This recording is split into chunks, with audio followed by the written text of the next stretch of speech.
এদেশের শতকরা ৯৫ জন মানুষ মাঝহাবি, মাঝহাব মেনে চলে, যাদের সামনে কথা বলার আমাদের বাস্তবে কোনো সুযোগ নেই, কিন্তু আমরা তাদের ঘরের ভিতরে আছি। এই ছেলে, যারা দাঁড়িয়ে এইসব মেশিন যন্ত্রপাতি ঠিক করছে, তারা কি সবসময় দাঁড়িয়েই থাকবে? তো তুমি এত চিল্লাচিল্লি করছো কেন? ভদ্রতা কাকে বলে? ধৈর্য কাকে বলে? ধৈর্য কি ঘোড়ার ডিম? আমি আব্দুর রাজ্জাক বিন ইউসুফ।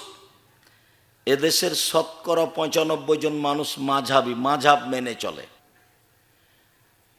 যাদের সামনে কথা বলার আমাদের বাস্তবে কোনো সুযোগ নেই, কিন্তু যন্ত্রের সাহায্যে আমরা তাদের ঘরের ভিতরে আছি, যার কারণে পৃথিবীর লাখো কোটি মানুষ আমাদেরকে জানে। পৃথিবীর যে দেশেই যায় না কেন, সৌদি আরব হোক, কাতার হোক, কুয়েত হোক, বাহরাইন হোক, মালয়েশিয়া হোক, মিশর হোক, দুবাই হোক, ওমান হোক, লন্ডন হোক, যখন যে দেশে গেছি তখন সে দেশে মানুষ মনে হচ্ছে আমাকে, আমার চেয়ে পৃথিবীর তার কাছে প্রিয় ভালো মানুষ কেউ নেই। তো আমার সামনে বসে কোনোদিন বক্তব্য শোনেনি, আমার সামনে আজও কেউ ছবি ধরতে পারে না। এক সময় এগুলো আমার সামনে খাড়ো করে রাখবে এরকম পরিবেশ ছিল না।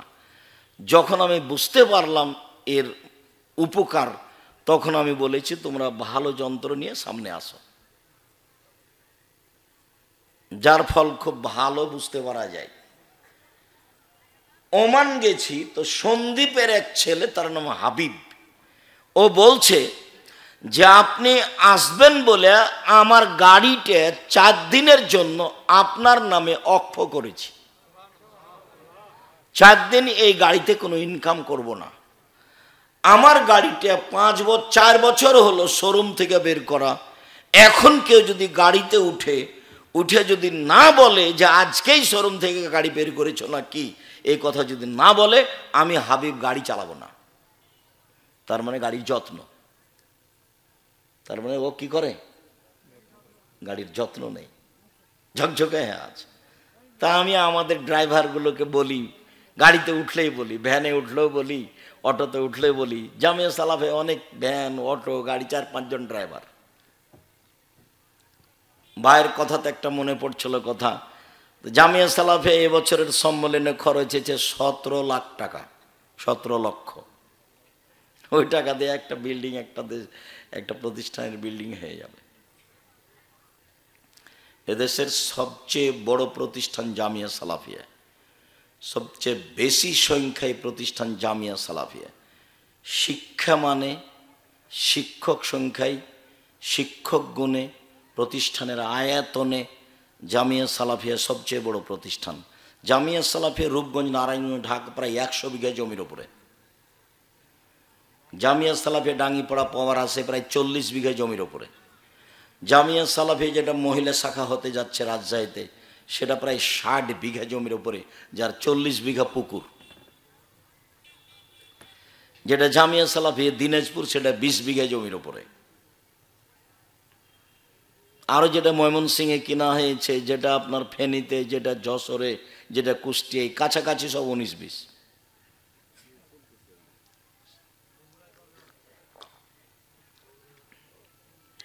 বগুড়া তোমাদের এটা শাখা হিসেবে ঘোষণা দিতে দেখলাম আবদুল্লাহকে সেদিন। এখন এটার পরিধি কি হয় কি না হয়, কতদূর কি হয়, সিলেবাস পরিবর্তন হবে, জামিয়া সালাফের সাথে কতদূর সম্পর্ক, সময়ের গতিতে ধীরে ধীরে জানা যাবে ইনশাআল্লাহ।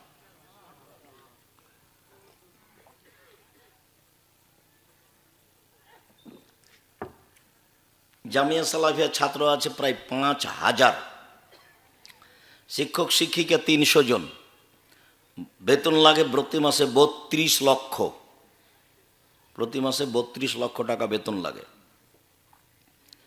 শিক্ষক আছেন ইন্ডিয়ার, শিক্ষক আছেন মদিনা বিশ্ববিদ্যালয়ের, আরও বিভিন্ন পৃথিবীর বিভিন্ন দেশ থেকে সময়ের গতিতে শিক্ষক আসবেন ইনশাআল্লাহ। সম্মানিত দিনী ভাই বোন, বলছিলাম আল্লাহ আমাদের নবীকে আদেশ করছেন ইদফা বিল্লাতি হে আহসান, আপনি যখন মানুষের সাথে কথা বলবেন মানুষ যা আপনার সাথে বলছে আপনারটা যেন তার চেয়ে সুন্দর, উত্তম, ভালো হয়। সে যাই বলুক, সে যদি গালি দেয় তো আপনারটা পাল্টা গালি তার মতো হবে না, তার চেয়ে ভালো হতে হবে। তার মতো হলে হবে না, তার চেয়ে খারাপের তো কোনো প্রশ্নই আসে না। তাহলে তো সদাচরণ কেটে গেছে। মন্দ কথা সেটা কি সদাচরণ? মন্দ কর্ম সেটা কি সদাচরণ? যার ভিতরে সদাচরণ নেই সেও মন্দটাকে মন্দ বলবে, সেও খারাপটাকে খারাপ বলবে। খারাপটা খারাপই, খারাপটা কোনোদিন ভালো হয় না। তার বাস্তব দেখলে আপনাদের বিগত সরকারকে দেখবেন, আমার মনে হচ্ছিল যে রাস্তাঘাট গাছপালা সবই এ দল করে।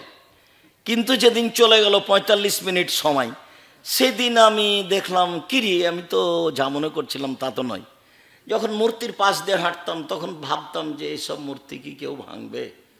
না, কেউ যদি না ভাঙে তাহলে ঈসা আলাইহিসসালাম এসে ভাঙবে। তার মানে ঈসা আলাইহিসসালাম যেদিন আসবেন সেদিন কোনো উঁচু কবর থাকবে না, সেদিন কোনো মূর্তি থাকবে না, সেদিন শুকুর সোর থাকবে না, সব হত্যা করা হবে।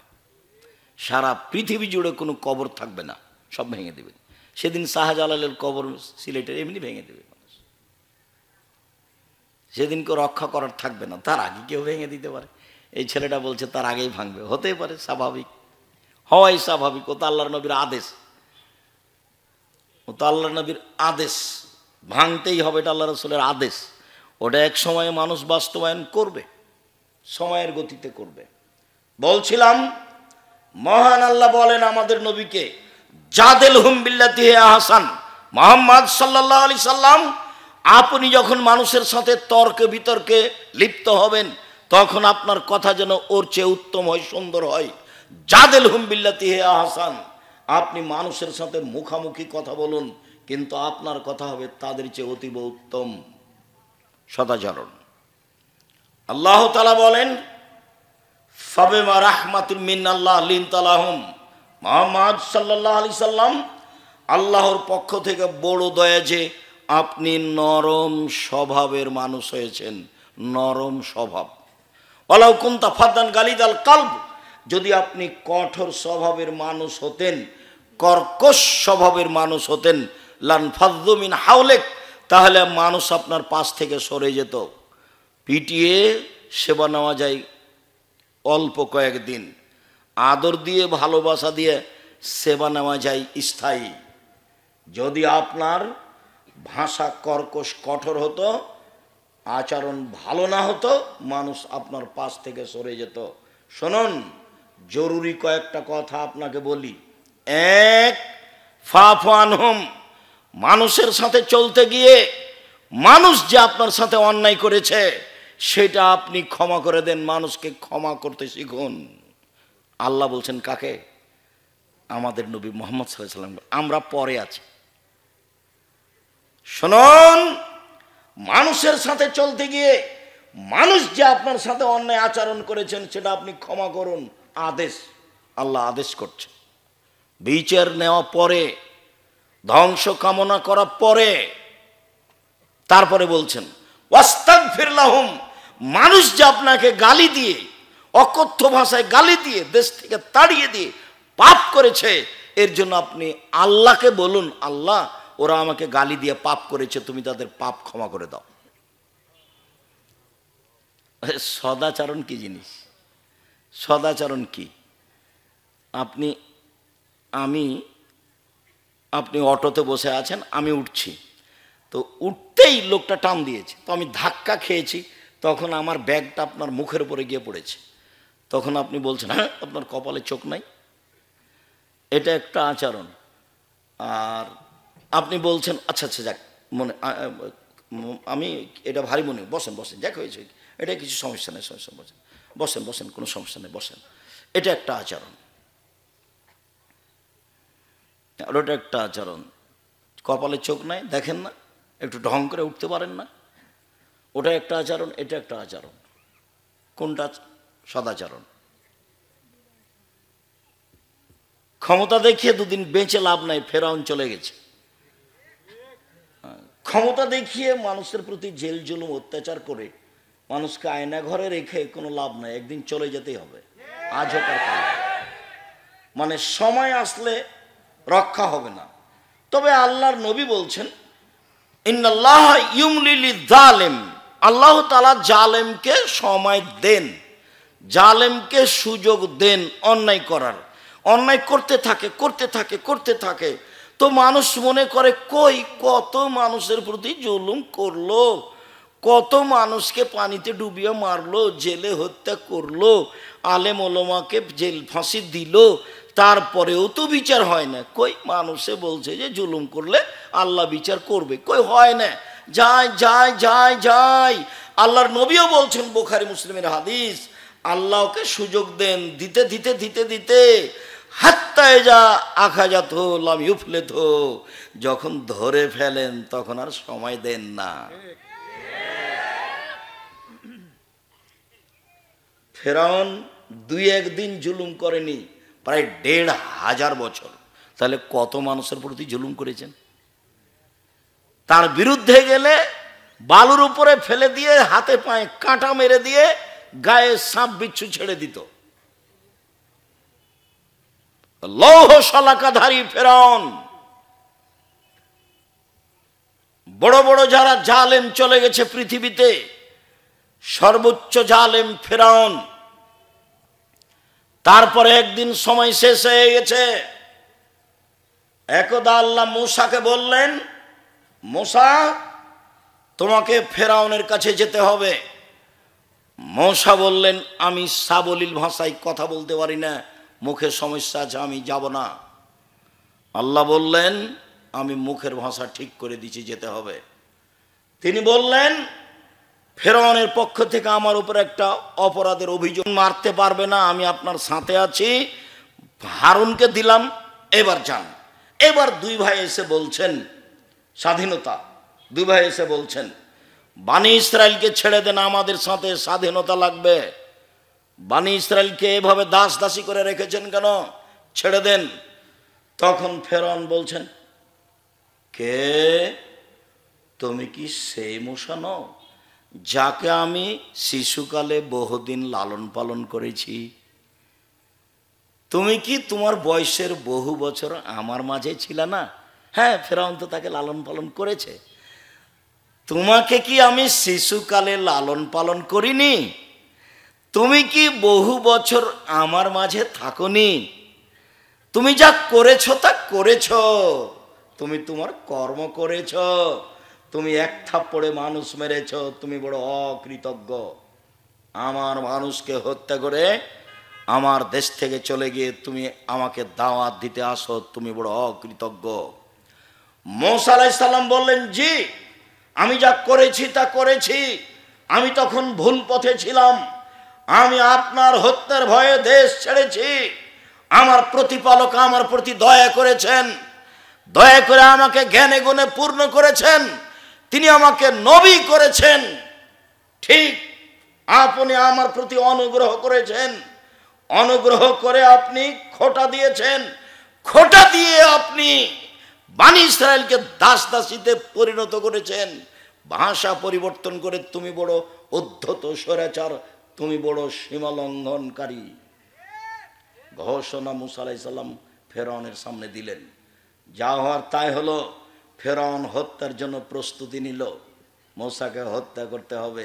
তার মানে ফেরাউনের জুলুমের সময় শেষ হয়ে আসছে, ফেরাউনের জুলুমের সময় শেষ হয়ে আসছে। যা হওয়ার তাই হলো। মূসা আলাইহিস সালাম পার হয়ে গেলেন সাগরে, ফেরাউন সাগরে ঢুকে গেল, 2 দিকে পানি দাঁড়িয়ে আছে। ফেরাউন জানে, হুঁশিয়ার মানুষ সচেতন, যে আমি যদি ভিতরে চলে যাই, পানি যদি 2 দিক থেকে চেপে আসে তাহলে কি হবে। এটা তার বুঝের অভাব ছিল না, কিন্তু যখন মানুষ রাগ করে তখন বুদ্ধি কমে যায়। এত খেপেছে ফেরাউন, মূসাকে সে হত্যা করবেই। যার কারণে সে রাস্তায় নেমে গেল, 2 দিক থেকে পানি এসে জমা হয়ে গেল। যখন পানি এসে জমা হয়ে গেল তখন ফেরাউন বলল, আন্নাহু লা ইলাহা ইল্লাল্লাযী আমানাত বিহি বানু ইসরাঈল ওয়া আনা মিনাল মুসলিমিন। আমি ঘোষণা দিচ্ছি আল্লাহ ছাড়া কোনো মাবুদ নাই, আমি মেনে নিলাম তাকে আল্লাহ বলে, যাকে বানি ইসরাঈল মেনে নিয়েছে আমি একজন মুসলিম। ঘোষণা দিল ফেরাউন, আমি একজন মুসলিম। তখন আল্লাহ বললেন, আল আন, এখন, অকাত আসাইতা কাবল, তুমি তো নাফরমান ছিলে ইতিপূর্বে, তুমি তো জমিনে বিপর্যয় সৃষ্টি করেছ। মনে রেখো, তুমি আলিয়া মানুনা জিকা বেবাদা নিকালে তা কুনালে মান খালফাকা আয়া, আমি তোমার শরীর রেখে দিলাম চিরদিনের জন্য। পৃথিবীতে যত মানুষ জুলুম অত্যাচার করবে তাকে জানতে হবে শেষ পরিণতি হবে ফেরাউনের পরিণতি। জুলুম করে রেহাই পাবে না মানুষ। দাঙ্গাবাজি করে, ক্ষমতা দেখে, দলীয় দাপটে, অর্থ সম্পদের দাপটে, বিদ্যার দাপটে মানুষকে অপমান করে বেশি দিন টিকা যায় না। জুলুমের ফল দুইবার ভোগ করতে হবে, একবার ইহকালে, একবার পরকালে। জুলুমের ফল যখন পরকালে ভোগ করতে হবে তখন বিচার আর তাড়াতাড়ি হবে না। যত জালেম আছে সবার বিচার দেরিতে হবে। যারা জাকাত দেয় না তারাও জালেম। কিভাবে? ফকিরের টাকা মেরে খেয়েছে, এই জন্য তার বিচার দেরিতে হবে। যারা জালেম, আল্লাহর নবী বলছেন ওদের বিচার দেরিতে হবে। কতদিন দেরি আল্লাহ ভালো জানে। একদিন যদি দেরি হয় 50,000 বছর, 3 দিন যদি দেরি হয় 1.5 লক্ষ বছর, কতদিন দেরি হবে আল্লাহ ভালো জানে। প্রত্যেক জালেমের বিচার দেরিতে হবে। মহান আল্লাহ বলেন, মুহাম্মদ সাল্লাল্লাহু আলাইহি সাল্লাম, আপনি মানুষকে মাফ করুন। মানুষ যে আপনাকে গালি দিয়ে কিছু কথা বলে পাপ করেছে, এর জন্য আপনি আল্লাহকে বলুন, আল্লাহ ওদের যে গুনাহ হয়েছে সেটা ক্ষমা করে দাও। অসাবের হোম ফিলামর, আপনি পরামর্শ করে কাজ করুন।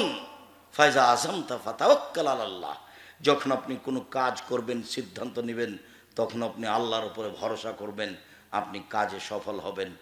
আমাদের নবীকে আল্লাহ তাআলা আদেশ করেন মানুষকে ক্ষমা করার জন্য এবং মানুষের জন্য ক্ষমা চাওয়ার জন্য।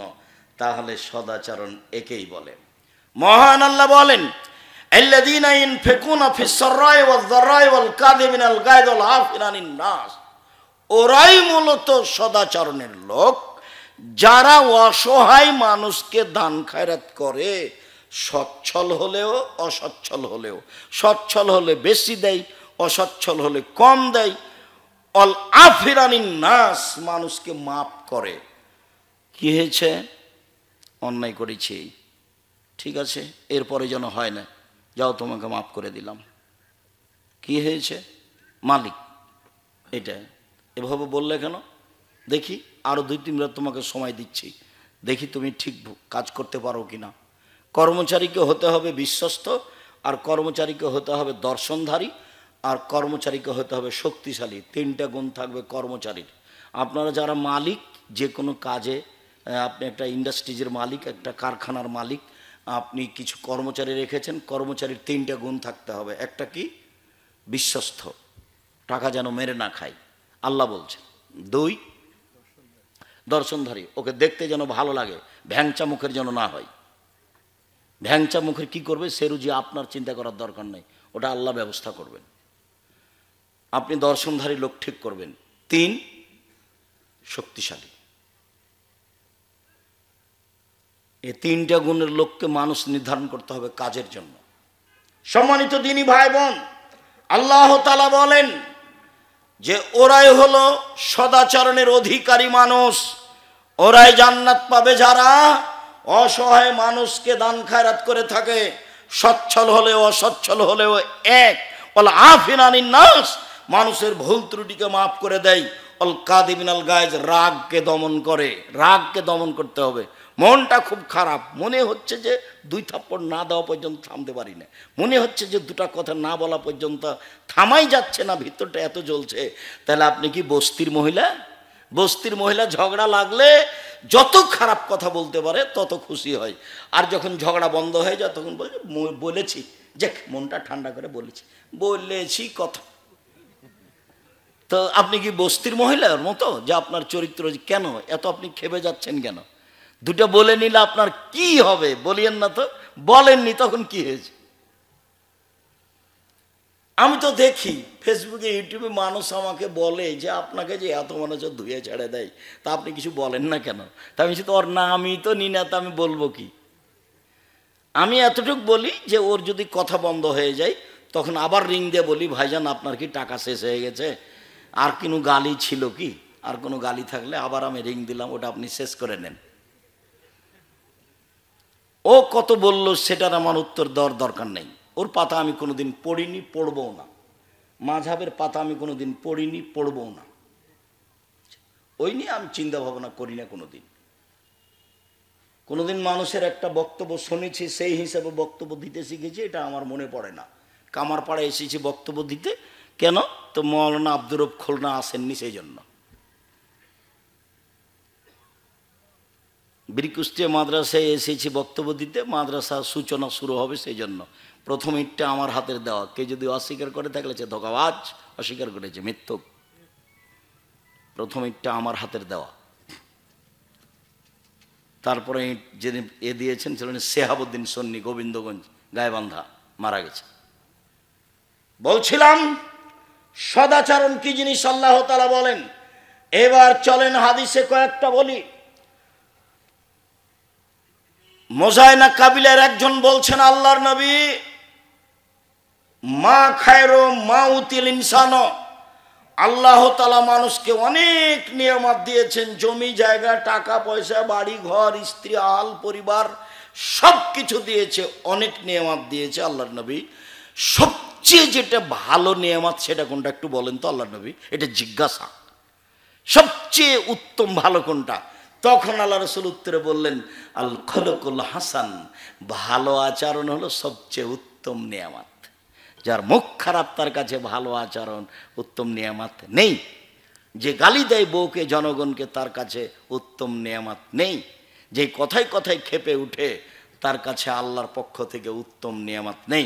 এই ছেলে, এই মানুষকে অর্থ সম্পদ, জমি জায়গা, গাড়ি বাড়ি দিয়েছে, তার মধ্যে সবচেয়ে উত্তম কোনটা দিয়েছে বলো তো দেখি? সদাচরণ। সদাচরণ কি জিনিস গো? ভালো কথা ভালো কর্ম। সদাচরণ কি জিনিস? ভালো কথা ভালো কর্ম। লোকে বলে ছেলেটা ভালো, এই যে এটার নাম সদাচরণ। লোকে বলে ছেলেটার ব্যবহার ভালো, এটা হলো ভালো কথা ভালো আচরণ। লোকে বলে ওর স্বভাবই খারাপ, ও দুমুখা, ওর কথা বলছেন কেন, ওর স্বভাব খুবই খারাপ, ওকে দেখতে মন চায় না, ওকে আমি দেখলে ঘৃণা করি, এর নাম খারাপ আচরণ। এই ছেলে বসো, দয়া করে অল্প সময় কাজ দেখাবেন না। যারা আপনারা দিনী বোন আছেন, আপনারা একটু লজ্জাবোধ ইতস্তবোধ করেন। ঢং ঢং করে এসেছেন, হেঁটে আবার ঢং ঢং করে চলে যাচ্ছেন কেন? গেলেন কেন? আজ তো আমি রাত 12টায় আসছিনি, আজকে তো আগে এসেছি। আপনি আজকে বাড়ি চলে গেলেন কোন শরমে? আমি আপনার জন্য এসেছি। সারা বগুড়া জেলার যদি আমি প্রোগ্রাম নিই তো কয়েকশো হবে। তো মানুষের বছর বছর পার হয়ে যায়, একদিন আসতে পারি না, তো আপনাদের সুবাদে আসি। আমি আপনার জন্য এসেছি, আপনি চলে যাচ্ছেন মানে? চলে গেলেন কেন? আপনি সংসারের কি বুঝেন? সংসার কিভাবে করতে হয় সেটা আপনি কি জানেন? আপনার বাপ আপনার বিবাহ দিয়েছে, আপনি স্বামীর কাছে গেছেন, সেই জন্য আপনার বাচ্চা হয়ে গেছে, আপনি মা। মা কাকে বলে আপনার কি জানা আছে? দিন রাত আমি বলেছি, সেই জন্য আপনি মা কাকে বলে বলতে পারেন? আপনার বাড়িতে যদি আমি এখনই ঢুকি, তাহলে আপনার নাতি নাতনির অথবা আপনার ছেলের একটা পায়খানা করা পট আছে, সেটা হলো ঘোড়া। তা আমাদের বাড়িতে তো এই পটটা 3 মিনিটও থাকবে না। হয় পট ফিরিয়ে দিব, না হয় মাথা কেটে দেব। পট অবস্থায় আমাদের বাড়িতে থাকতে পারে না, এটা অসম্ভব। আপনার বাড়িতে আছে, আপনি একজন হস্তিনী মহিলা, মাস্টার ডিগ্রি পাস, আপনার স্বামী বলে। আমি আব্দুর রাজ্জাক বৈশাখ জিন্দেগিতে আপনাকে আমি মাস্টার ডিগ্রি পাস বলিনি। আপনি একটা রাস্তাঘাটের নিম্ন শ্রেণীর মহিলা, যারা বস্তিতে বসবাস করে, যারা নগ্ন হয়ে চলে, অকথ্য ভাষায় গালি দেয় মানুষকে, জেনার শব্দ উল্লেখ করে গালি দেয়, আপনাকে আমি নিম্ন শ্রেণীর মানুষ মনে করি। কে বলেছে আপনি হেডমাস্টার? আপনার শোকে যে কাঁকড়া আছে, আপনি শিক্ষিত মানুষ মহিলা, কে বলেছে আপনাকে? আমি তো বলিনি কোনোদিন। আপনি বগুড়া বাজার থেকে একটা নিয়ে এসেছেন, তরকারির একটা বাটি কিনে নিয়ে এসেছেন, ছিল কাতল মাছ। আমি তো সেটা কিনবো না। আপনি একটা আয়না কিনে নিয়ে এসেছেন সাত করে, সেটা হলো রুই মাছ। সেটা কি করে হতে পারে? আপনি একজন শিক্ষিত মহিলা, এটা কিভাবে হতে পারে? শিষ্টাচার কাকে বলে? শিষ্টাচার কি জিনিস? আপনার ছেলে মেয়ে নাতি নাতিন সবাই পুতুল নিয়ে খেলায়, প্লাস্টিকের পুতুল হোক আরো কিছু হোক, লোহা লক্কর স্বর্ণের হোক না কেন, আপনি কি দিয়ে নিজেকে শিক্ষিতা মনে করেন? আমি যে হাদিসটি দিনরাত আপনাকে শোনাই, সে হাদিস তো আমি নিজের কথা কোনোদিন বলিনি, সে হাদিস তো বুখারী মুসলিমের হাদিস। জাবের রাদিয়াল্লাহু তাআলা বলেন, আমরা আল্লাহ রাসূলের সাথে যুদ্ধ করে আসছিলাম, বাড়িতে ঢুকবো মদিনায়, আল্লাহ রাসূল বললেন সবাই তোমরা থামো। থেমে গেলাম। আমি বললাম, আল্লাহর নবী আমি নতুন বিবাহ করেছি, আমাকে বাড়ি যেতে অনুমতি দেন। আল্লাহ নবী বললেন, ও তুমি নতুন বিবাহ করেছো? কুমারী মেয়ে বিবাহ করেছো, যার কোনোদিন বিবাহ হয়নি, এরকম মেয়ে বিবাহ করেছো না তালাক প্রাপ্ত মেয়ে বিবাহ করেছো? তো জাবের বললেন, আল্লাহ নবী আমি তালাক প্রাপ্ত মেয়ে বিবাহ করেছি। তখন আল্লাহ রাসূল বললেন, হাল্লা বিক্রান্তলায় বতুলায় বোকা, তুমি কুমারী মেয়ে কেন বিবাহ করলে না? তুমি তার সাথে খেলতে, ও তোমার সাথে খেলতো। তুমি কুমারী মেয়ে কেন বিবাহ করলে না? তুমি তার সাথে খেলতে, ও তোমার সাথে খেলতো।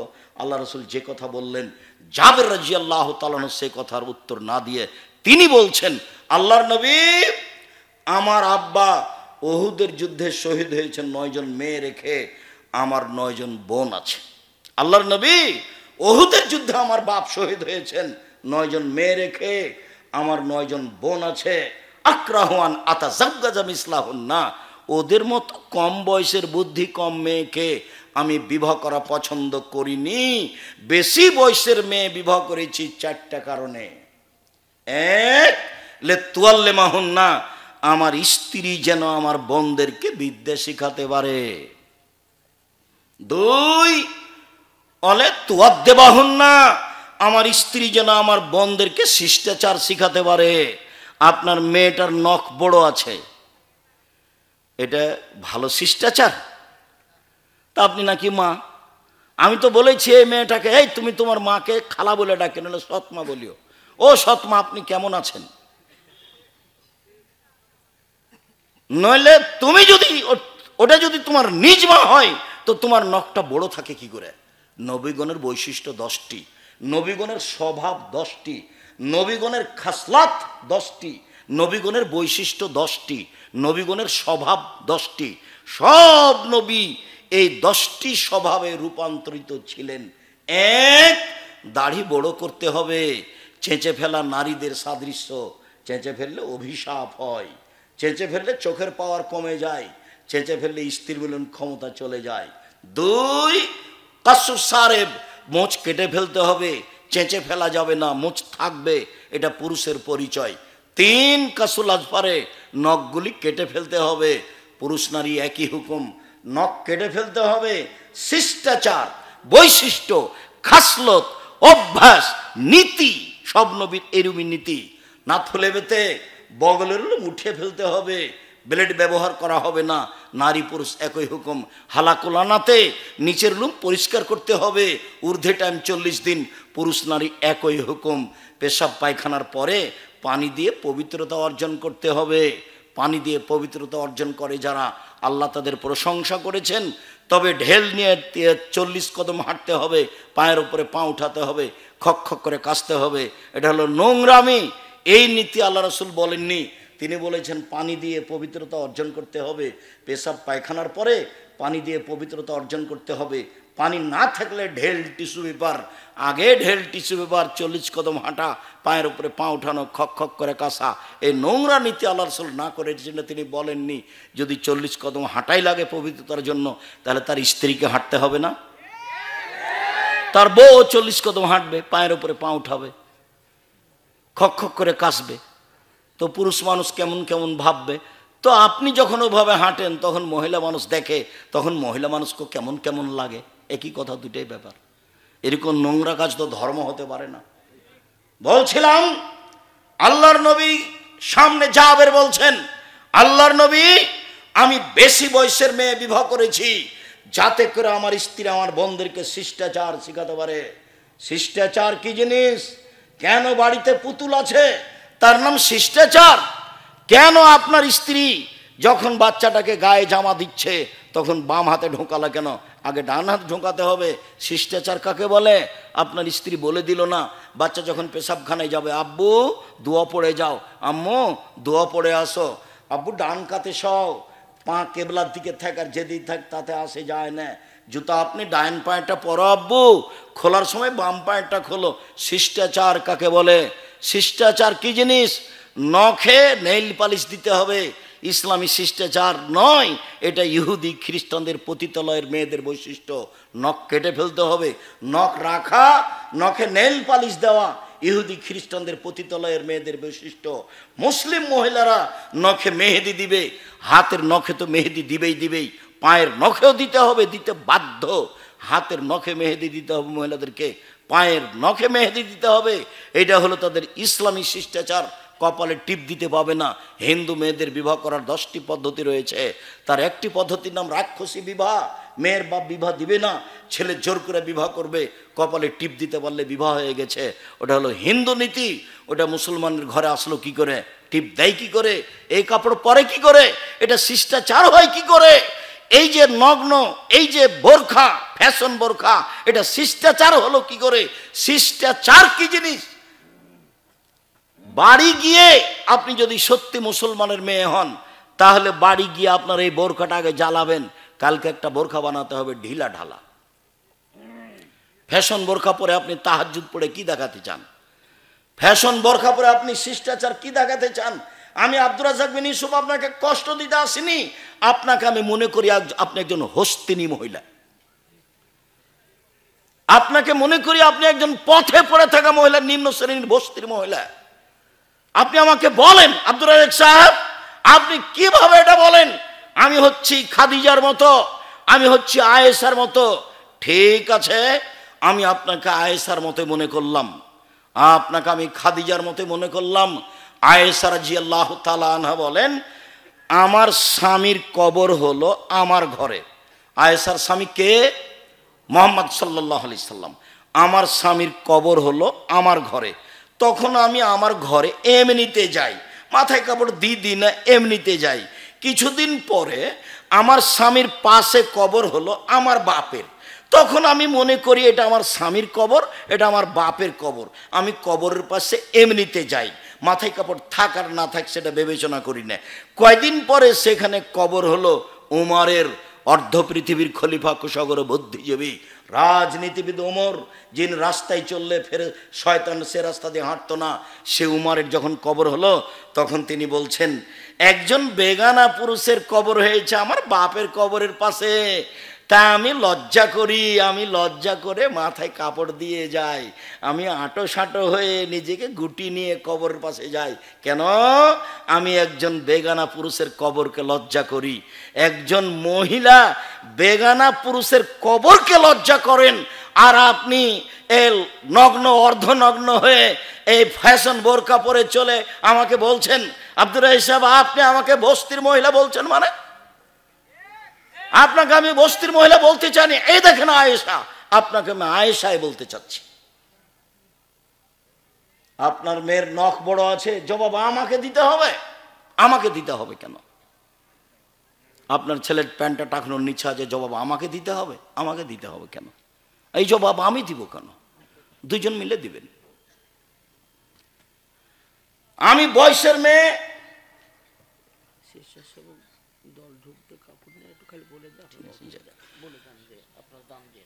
আল্লাহ রাসূল, আমি বয়সের মেয়ে বিবাহ করেছি, বলে তুরাজ্জালাহুন্না, আমার স্ত্রী যেন আমার বোনদের মাথার চুল চিরুনি করে সাজগোজ করে পরিপাটি করে রাখে। মেয়ের চুল ভাবে রেখেছেন কেন? সামনের দিক কেটে। মেয়ে বড় হয়ে গেছে, ওভাবে পিছনে চুল কেটেছেন কেন? জন্মের সপ্তম দিন শুধু মেয়েদের মাথা নেড়ে করা যাবে, আর কোনোদিন মেয়েদের চুল কাটা যাবে না। জরুরি দুর্ঘটনা সেটা ভিন্ন কথা। তো রোজ মেয়েদের চুল সাজগোজ করেন, এটা কি? আল্লাহর নবী, আমি বেশি বয়সের মেয়ে বিবাহ করেছি যাতে করে আমার বোনদের চুল চিরুনি করে সাজগোজ করে পরিপাটি করে রাখতে পারে। চার, বলে তাকুমুল আলাইহিন্না, আমার স্ত্রী যেন আমার বোনদেরকে পাহারা দিতে পারে। এই কোথায় গেছিলা? এই মাথায় কাপড় দিয়ে বাইরে যাও, এই রাস্তার এক পাশ দিয়ে হাঁটো, এই তোমার আব্বুকে সালাম দাও, এই তোমার আব্বুর কাপড়টা ঠিক করে নাও, এই তোমার আব্বুর বিছানাটা ঠিক করেছো। সব সময় মা পাহারা দিবে কাকে? মেয়েকে, ছেলেকে। পাহারাদার আমি বলিনি এ কথা, আল্লাহ রাসূল বলছেন মা হলেন পাহারাদার। আপনি ছেলে মেয়ের কি করেন? আপনার ছেলে মেয়েকে আমার সামনে দাঁড় করান, দেখি আপনি কেমন শিক্ষিতা মহিলা, আপনাকে আমি দেখে ছেড়ে দিই। আপনাকে তো আমি দুর্বল ভাষায় কিছু বলতে চাই না, আপনাকে আমি বস্তির মহিলা মনে করব কেন? আপনাকে তো আমি খাদিজার মতো সম্মান দিতে চাচ্ছি। 1 মিনিট দেখবেন খাদিজাকে, 1 মিনিট দেখবেন। এ দেখেন জিবরাইল আলাইহিস সালাম আল্লাহর নবীর কাছে এসে বলছেন, মোহাম্মদ, ওই যে খাদিজা আসছেন, তার হাতে একটা বাটি আছে, বাটিতে তরকারি আছে। ফাকরা আলাইহা সালাম মিন্নি অমিন রব্বেহা। ও আসলে আপনি বলবেন, খাদিজা তোমাকে আল্লাহ সালাম দিয়েছেন, তোমাকে জিবরাইল সালাম দিয়েছেন। ও বাসরা বে বাইতিন বে কাসবিন লা সাখাবা ওয়ালা নাসাবা। আপনি তাকে একটা খুব উন্নত মানের পদার্থ দ্বারা তৈরি জাঁকজমকপূর্ণ প্রাসাদের সংবাদ দেন, যেই প্রাসাদে থাকবে না কোনো অশান্তি, থাকবে না কোনো হইচই।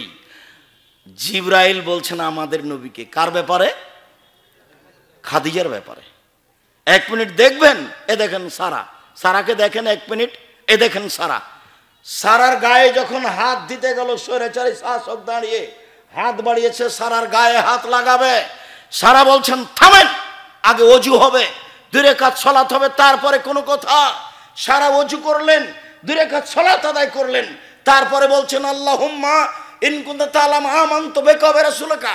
হে আল্লাহ, তুমি যদি জেনে থাকো আমি তোমাকে বিশ্বাস করি, তোমার নবী ইব্রাহিমকে নবী বলে বিশ্বাস করি।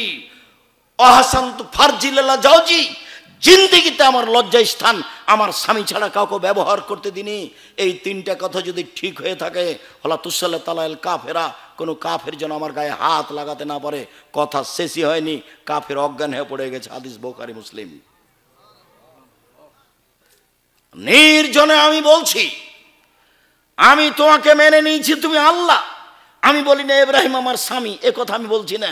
আমি বলছি ইব্রাহিম নবী। আমি তাকে কিভাবে মেনে নিয়েছি? নবী বলে মেনে নিয়েছি। এটা হলো আমার 2 নম্বর কথা। 3 নম্বর কথা, জিন্দেগিতে আমি জেনা করিনি। এই কথা 3টা যদি সত্য হয়ে থাকে, তো এই নির্জনে কাফের যেন আমার গায়ে হাত লাগাতে না পারে। এর নাম সারা। আপনাকে আমি এভাবে সম্মান করতে চাচ্ছি। আমি আপনাকে দুর্বল ভাষায় দেখতে চাইনি। আমি আপনার জন্য দুর্বল ভাষা ব্যবহার করতে চাইনি। ঢং ঢং করে গেলেন, ঢং ঢং করে আসলেন, গল্প জমাচ্ছেন সব সময়। আপনার স্বভাবই তো ভালো নয়। আপনাকে আমি কি দিয়ে সম্মান করতে পারি? আমি আপনাকে শতদিন বলেছি, আরেকজন মহিলা যদি আমার গায়ের উপর দিয়ে চড়ে চলে যায়, আপনি মুখ খুলবেন না। গেছে গেছে, এত ভিড়, এত হুড়াহুড়ি যে আরেকজন মহিলা আপনার গায়ের উপরে পা দিয়ে চলে গেছে, আপনি মুখ খুলবেন না, বাঁকা চোখে দেখবেন না। গেছে গেছে। সদাচরণ কাকে বলে? শিষ্টাচার কাকে বলে? উপস্থিত বৈঠকের দিনই মুসলিম ভাই বোন, দাঁত নেওয়া শিখবেন না। দাঁত শব্দ বুঝেন না? দাঁত তুলে নেবো বলে না মানুষে? দাঁত নেওয়া শিখবেন, প্রতিশোধ নেওয়া শিখবেন না। প্রতিশোধ নেই, প্রতিশোধ গেছে, প্রতিশোধ বিদায় করে দিয়েছে। প্রতিশোধ নিয়ে 5 মিনিট বেঁচে থাকতে রাজি নেই। সব ক্ষমার পাল্লাই যাবে। ফল ভালো হবে ইনশাল্লাহ, ফল ভালো হবেই। একদিন ঢাকা ডোমেস্টিক বিমানবন্দরে একজন আমাকে বলছে, এবারে এসে সালাম দিই বলছে খুব জোরে, অত শক্ত করে কথা বলেন কেন? নরম করে কথা বললে হয় না? এভাবে বলছে। তা বলছি যে শক্ত করে না বললে হয় না, এজন্যই বলি। আবার বলছে না, নরম করে বললে হবে। অত শক্ত করে বলেন কেন? নরম করে বলেন না কেন? নরম করলে বললে হবে। আবার আমি বলছি নরম করে বললে হবে না, এই জন্যই শক্ত করে বলি। আবার খুব চিৎকার করে বলছে।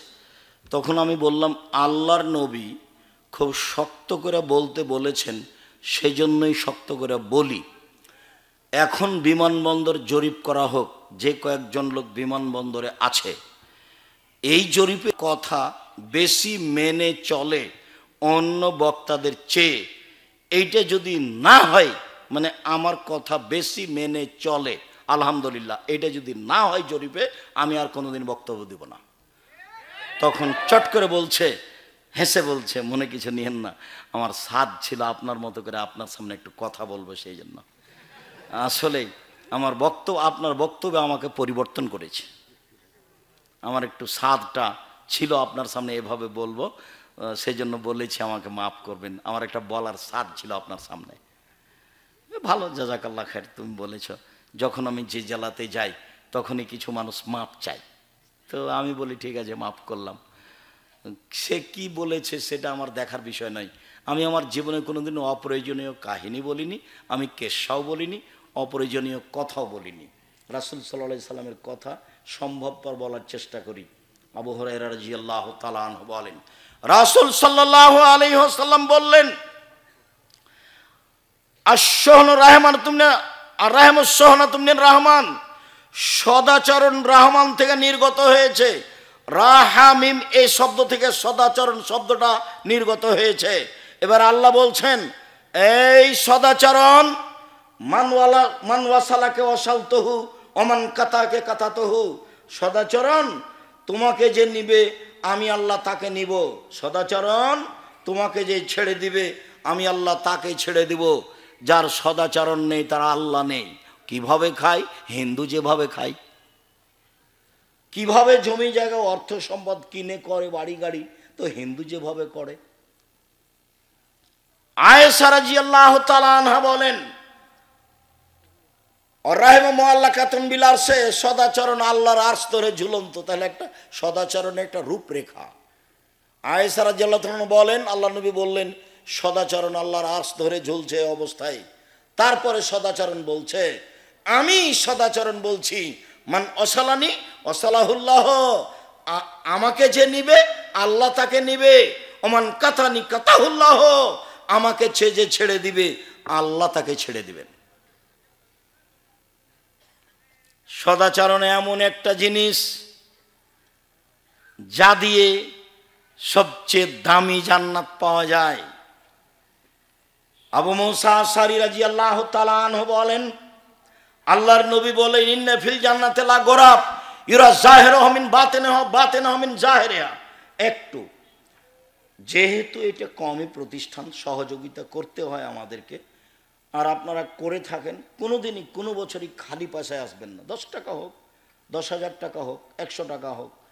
আর ওই হাদিসটার প্রতি আমল করো তো, যে দেওয়া হাত ভালো নেওয়া হাতের চেয়ে। আর 10 টাকা দিলে ওটা পূর্ণ হবে, না দিলে ওই পরিমাণ ক্ষতি হবে, হবেই। আমি বুঝতে পারি আর না পারি, না দিলে ক্ষতি হবেই। আমি বুঝতে পারি আর না পারি, যার কারণে কেউ চাইলে দিতে হয়। ছেলেরা এখন আসছে, ওরা চুপচাপ আসবে, আপনারা তাদের হাতে আপনার গতিমতো দিতে থাকবেন। আমি আপনাকে যে অবস্থায় আছি সেটা শোনাই। সবচেয়ে দামি জান্নাত পাওয়া যাবে যে জান্নাতের বাহির থেকে ভেতর দেখা যায়, ভেতর থেকে বাহির দেখা যায়, টকটক করছে, ঝকঝক করছে। তো সাহাবিগণ বললেন, লেমান হাজেহি, আল্লাহর নবী এত দামি ঘর কে পাবে? তখন আল্লাহ রসুল বলছেন, লেমান আলানাল কালামা, যার স্বভাব ভালো সে পাবে, যার সদাচরণ আছে সে পাবে, যার ভালো কথা ভালো কর্ম সেই পাবে। ভালো কথা ভালো কর্ম দিয়ে সবচেয়ে দামি জান্নাত পাওয়া যায়। এইবার যে রুজি বেশি করা চায়, যে আল্লাহ আমার টাকা পয়সা কিছু বেশি হোক, আল্লাহ আমার টাকা পয়সা কিছু বেশি হোক, বা আল্লাহ আমার একটু বয়স বেশি করে দাও, একটু দেখেন। আনাস রাদিয়াল্লাহু তাআলা আনহু বলেন, রাসূল সাল্লাল্লাহু আলাইহি সাল্লাম বলেছেন, মান সাররাহু, যাকে ভালো লাগে, আইয়ুবসাতা লাহু রিজকুহু, তার আল্লাহ রুজি বেশি করে দেখ। যে চায় তার রুজি বেশি হয়ে যাক, তার টাকা পয়সা বেশি হয়ে যাক। ওয়া ইনশাল্লাহু ফি আসারিহি, তার বয়স একটু বেড়ে যাক, আরো কিছুদিন বেঁচে থাক। এইটা যে চাই, সে যেন ফালেসিল রাহেমাহু, সদাচরণ করে। সদাচরণ করলে অর্থ সম্পদ বেশি হয়, সদাচরণ করলে বয়স বেড়ে যায়। আল্লাহ যেটা রেখেছেন পৃথিবী সৃষ্টির 50,000 বছর পূর্বে যেটা লিখেছেন, সেটা কেটে দিয়ে নতুনভাবে লিখে দিবেন। তার 1 নাম্বার কাজ হলো সদাচরণ। 2টা কাজে লিখিত ভাগ্য কেটে বাড়িয়ে দেওয়া হয়। 2টা কাজে, হজ তার মধ্যে নেই, সলাত তার মধ্যে নেই, রোজা তার মধ্যে নেই, তাসবিহ তাহলিল তার মধ্যে নেই, কোরআন তেলাওয়াত তার মধ্যে নেই, তার মধ্যে আছে সদাচরণ। রাসূল সাল্লাল্লাহু আলাইহি ওয়াসাল্লাম বলছেন, লাইদুল কাজা ইল্লা বিদুআয়ে, দুয়ার মাধ্যমে ভাগ্য পরিবর্তন করা হয়। পৃথিবী সৃষ্টির 50,000 বছর পূর্বে যেটা লেখা আছে সেটা কেটে আল্লাহ নতুনভাবে লিখে দেবেন দুইটা কাজে, মনে থাকবে না মনে হয়। এক, সদাচরণ। দুই, দোয়া। আল্লাহ তুমি আমার বাড়ি ঘরের ব্যবস্থা ভালো করে দাও, আল্লাহ তুমি আমাকে একটা ভালো পর্যায় পর্যন্ত বাঁচিয়ে রাখো, আমি যেন ভালো ইবাদত করে তোমাকে সন্তুষ্ট করে যেতে পারি। আপনি আল্লাহর কাছে যে বিষয়ে বেশি চান না কেন, অর্থ সম্পদ, জমি জায়গা, বাড়ি ঘর, ছেলে মেয়ে, আপনি তার কাছে বেশি বেশি দোয়া করলেই আপনার বয়স বাড়িয়ে দেওয়া হবে, যেটা আছে সেটা কেটে লিখে দেওয়া হবে। উপস্থিত বৈঠকের দিনই মুসলিম ভাই ও বোন, এই ছেলে বসো, আমি দোয়া পড়ি, তারপরে কাছাকাছি কয়েক মিনিট। এই বিষয়ে অনেক হাদিস আছে, এরপরে আজকে সংক্ষিপ্ত করতে চাচ্ছি। একটু মনে করতে হবে, বয়স বেশি হয় রুজি বেশি হয়, বয়স বেড়ে যায় রুজি বেশি হয় দুইটা কাজে। এক, ছোট করে মনে রাখো সদাচরণ, ছোট করে মনে রাখো সদাচরণ। যদি বলা হয় সদাচরণ কাকে বলে, তখন বলতে হবে ভালো কথা ভালো কর্ম, ভালো কথা ভালো কর্ম, তার নাম সদাচরণ। আর আরেকটা কাজে বয়স বেড়ে যায়, টাকা বেশি হয়, অর্থ সম্পদ বেশি হয়, সেটা কি? দোয়া। বেশি বেশি দোয়া করতে হবে। দোয়া করলে খুশি হন, না করলে বেজার হন, অবাক। আল্লাহর গতিবিধি আর মানুষের গতিবিধি হুবাহু মুখামুখি। কালকে একটা লোকের কাছে গিয়ে বলছেন, ভাইজান আমার ছেলের হাত ভেঙে গেছে, আমি মেডিকেলে যাব, 10,000 টাকা কর্জ দেন ভাইজান, আপনি তো সবাইকে দেন। তখন ও বলবে, আচ্ছা ঠিক আছে, তুমি তো বিপদে পড়েছো, 10,000 টাকা নিয়ে যাও। পরের দিনে আবার গেছেন, গিয়ে বলছেন, ভাইজান আমার মেয়ে ছেলেটা এভাবে দুর্ঘটনা ঘটেছে, তা আপনি যদি আর 10,000 টাকা দিতেন। তখন ও বলবে, তোর জন্য টাকা বানাই নাকি? আর এই কথাটাই যদি এখন আপনি আল্লাহকে বলবেন, যতবার বলবেন তত বেশি খুশি, যতবার সংখ্যা বেশি হবে তত বেশি খুশি, আর যত মুখ বন্ধ থাকবে তত বেজার বেশি। আল্লাহ আমার এই ছেলেটার 10,000 টাকার ব্যবস্থা করো, আল্লাহ তুমি আমার এই ছেলেটার 10,000 টাকার ব্যবস্থা করো, আল্লাহ আমার এই দুর্দিনে তুমি এই কাজটা করে দাও। আপনি যখন হাত তুলে বলবেন, ইসমে আজম পড়ে বলবেন, তখন আল্লাহ বলবেন ঠিক আছে করে দিলাম। তার গড়াটা তার ব্যাপার, আর আমি হাত তুলে দোয়া করবো এটা আমার ব্যাপার। তিনি তো আর আমার মতো করবেন না, কাজে আমি বুঝতে পারি নাও বুঝতে পারি, হয়তো বা তার চেয়ে একটা বড় বিপদ ছিল সেটা ঠেকিয়ে দেওয়া হয়েছে, এটা চলে এসেছে, কিন্তু আমি বুঝলাম যে আমারটা কবুল হয়নি, কিন্তু আর একটা বড় বিপদ আসছিল সেটা ঠেকিয়ে দেওয়া হয়েছে, সেটা তো আর আমি বুঝলাম না। এই জন্য আমাকে বুঝতে হবে যে আমি দোয়া করি, আমার কাজ হলো দোয়া করা, আর তার কাজ হলো দোয়া কবুল করা। তিনি কবুল করবেন তার মতো, আমি দোয়া করতে থাকবো আমার মতো। সম্মানিত দিনী ভাই বোন, রাসূল সাল্লাল্লাহু আলাইহি ওয়াসাল্লাম এই ব্যাপারে বললেন, সদাচরণে এমন একটা জিনিস। নওয়াস ইবনে সামান বলেন, আমি একদা আল্লাহ রাসূলকে বললাম, মাল বিরর অল ইসম, আল্লাহ নবী পাপ কি জিনিস, নেকি কি জিনিস, এটা জিজ্ঞাসা।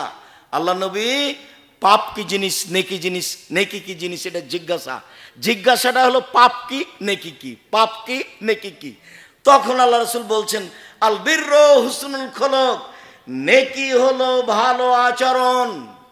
বললেন না যে নেকি হলো তাহাজ্জুদ, বললেন না যে নেকি হলো হজ, বললেন না যে নেকি হলো কোরআন তেলাওয়াত, উত্তরে তিনি বললেন নেকি হলো ভালো আচরণ।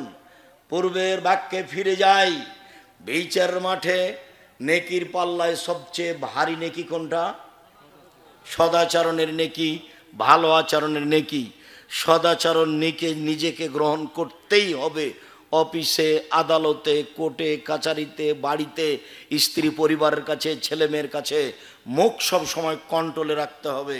মুখ মানুষকে বিপদে ফেলে। যখন আল্লাহর নবীকে জিজ্ঞাসা করা হল, আল্লাহ নবী মান নাজাত, বাঁচার পথ কি, জাহান্নাম থেকে বাঁচবো কিভাবে আল্লাহ রাসূল? তখন আল্লাহ রাসূল বললেন, তিনটা পথে জাহান্নাম থেকে বেঁচে যাওয়া। এক, আলজেম লেসানাক, মুখখান বন্ধ রেখো, জাহান্নামে যাওয়া লাগবে না, জান্নাত পেয়ে যাবা। মুখখান বন্ধ রাখো, জরুরি প্রয়োজন ছাড়া মুখ ব্যবহার করিও না। কাউকে ধমকায়ও না, কাউকে গালি দিও না, কারোর সাথে খারাপ ব্যবহার করো না, কারোর সাথে কটু কথা বলো না। সম্মানিত দিনী ভাই বোন, বলছিলাম মুখখান কন্ট্রোল রেখো, জান্নাত পেয়ে যাবা। 2, জরুরি প্রয়োজন ছাড়া বাড়ির বাইরে যায় না, জান্নাত পেয়ে যাবা। জরুরি প্রয়োজন ছাড়া বাড়ির বাইরে যায় না, জান্নাত পেয়ে যাবা। 3, পাপের জন্য কাঁদো, জান্নাত হবেই। পাপের জন্য কাঁদো, জান্নাত হবেই। একটু এই ছেলে 2-1 মিনিট, যে বাক্যটা বলতে যাচ্ছি এই বাক্যটা আমাদের জন্য অতীব জরুরি। একদা আল্লাহর নবী বলছেন 3 শ্রেণীর মানুষ জান্নাতে যাবেই। 3 শ্রেণীর মানুষ জান্নাতে যাবেই, যাবেই যাবে। 1, বাকাত মিন খাশিয়াতিল্লাহ, যে আল্লাহর ভয়ে কাঁদে সে জান্নাতে যাবেই। 2, হারাসাত ফি সাবিলিল্লাহ, যে দিন ধর্মের কাজ করে, দিন ধর্মের কাজে রাত জাগে, পাহারা দেয়, এ জান্নাতে যাবেই। 3, বাগাতান মাহারে মিল্লা গাজাতান মাহারে মিল্লা, বেগানা নারীকে দেখে যে চক্ষু নিচু করে সে জান্নাতে যাবেই। অপর নারীকে দেখে যে চক্ষু নিচু করে সে জান্নাতে যাবেই। আল্লাহ নবী বললেন, পৃথিবীর মানুষ তোমরা 3টা কাজ করো, জান্নাতে যাবাই যাবা। 1, আল্লাহর ভয়ে কাঁদো। 2,